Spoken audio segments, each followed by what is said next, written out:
Well, back in the 80s, my main guitar for a while was a late 70s Gibson Les Paul Custom that was set up wonderfully, it sounded great, and it weighed a ton.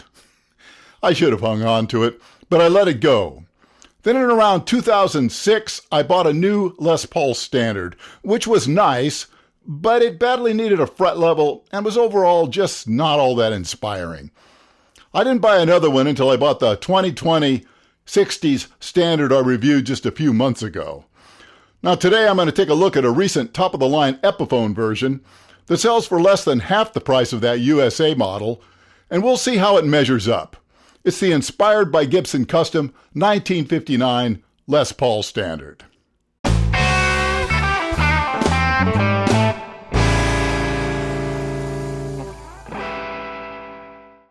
Now, the Les Paul Standard I reviewed about 5 months ago was the first Gibson Les Paul Standard I'd played in years. In general, I liked it, but I wasn't really knocked out, even though I found it perfectly acceptable. Now, while this Epiphone is based on a 1959 rather than a 60s model, I'm glad to have a fairly fresh memory of the Gibson nonetheless, to give a reasonably informed opinion on how much value we're getting for our $1,300. Well, first, let's look at the features, which are mostly quite traditional, and many of which are shared with the Inspired by Gibson Custom ES355 I recently reviewed, such as the solid one-piece mahogany neck with the 59 rounded medium C profile, the long neck tenon, the Gibson-style open book headstock shape, the satin VOS finish, there's a Switchcraft selector switch, an output jack, it has CTS pots, 50-0 wiring, Mallory capacitors, and Epiphone Deluxe vintage tuners with keystone buttons. And best of all, those great-sounding Gibson Custom Bucker pickups.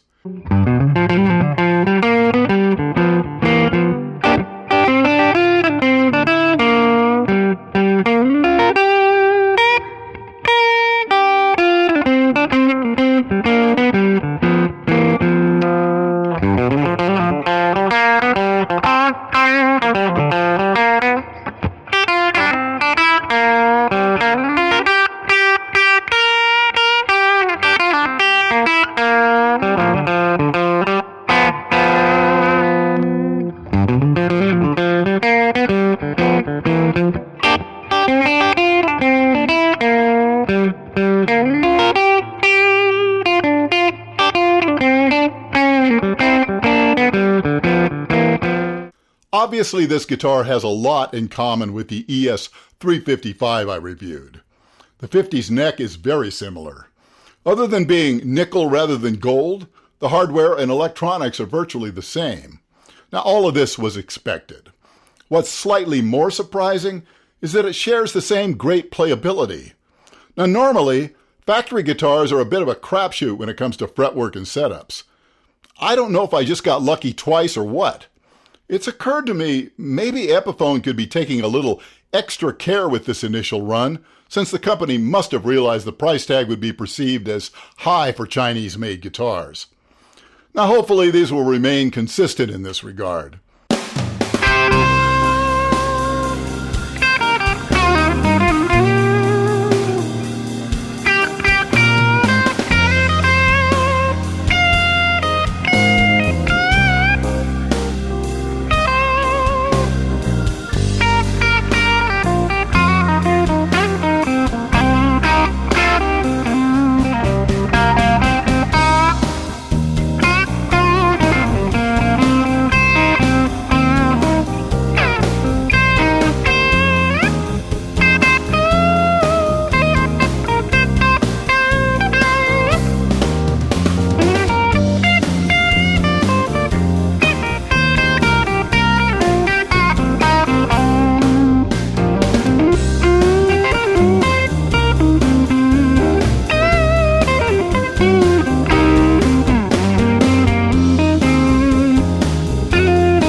What would I criticize? Well, I agree with everyone else who said we ought to get a rosewood fingerboard at this price.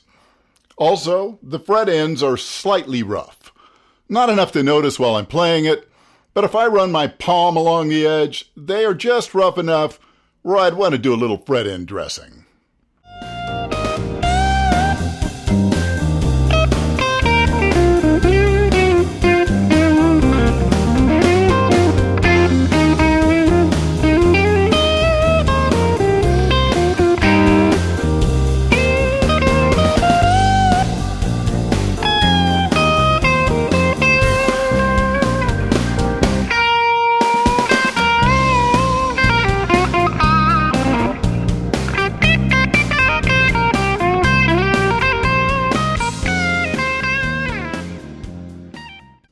Okay, well, I'm not going to tell you this is a flat-out better choice than a USA Gibson.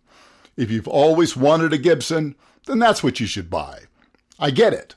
A majority of my biggest influences played Gibsons and Fenders. Though to be honest, back then, there really weren't many choices for a truly professional quality instrument. Of course, there was Gretsch and Guild, but most blues greats played Gibsons. A few Gibson-made Epiphones or Fenders. A really good Gibson is a wonderful instrument, but having played recent Gibsons as well as many of their modern competitors, I'd say if you're a pragmatist and you're simply interested in playing a guitar that looks, feels, and sounds like a good Les Paul, regardless of the logo or where it was made, then you might consider saving yourself over $1,500. Because the fact is, I'm actually enjoying this guitar a little more than the 60s USA Standard I reviewed, which, with its AAA top, sells for about $3,000. Now for starters, this Epiphone's out-of-the-box playability was better. Many of you are thinking, how could that be? Doesn't Gibson pluck all their guitars now? Well, I wondered the same thing at one point. But the fact is, using a pluck machine in a high-volume production environment is not even remotely the same thing as taking a guitar to an expert tech or luthier to have it plucked, where the person might spend up to 2 hours with the machine as opposed to just a few minutes. Now, there's no question Gibson fretwork is more consistent than it was a couple decades ago. But it's still not as consistently excellent as what you can get from a skilled luthier, whether by pluck or by hand. Also, you've all heard me bang on about these custom buckers. I much prefer them to the burst buckers in the USA Standard. And finally, while I had no real complaints about the Gibson's build quality, well, if I want to nitpick, it did have a number of rough tooling marks on the binding, and there's none of that with this Epiphone, where the binding and finish work is pretty much flawless. Now, none of this is likely to bother most Gibson Les Paul buyers. In fact, many players think that if there's no buzzing, the fretwork is great. But if I had decided to keep the Gibson, it would have gone to my luthier for more perfect fretwork, which would have elevated the playability from decent to silky. And I probably would have upgraded the pickups as well, costing me an additional $700 on top of the 3 large.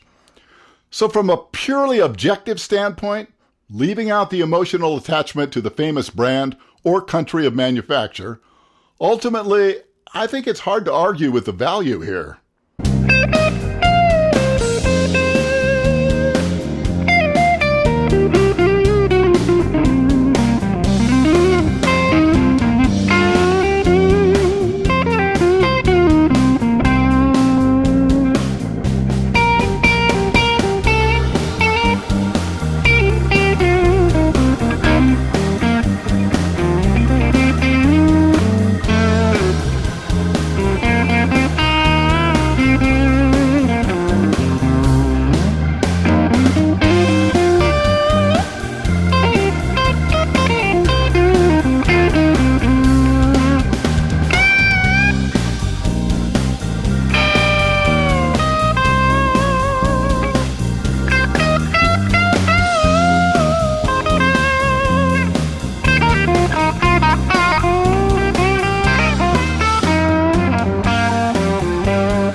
I want you all to know how much I appreciate you watching my videos.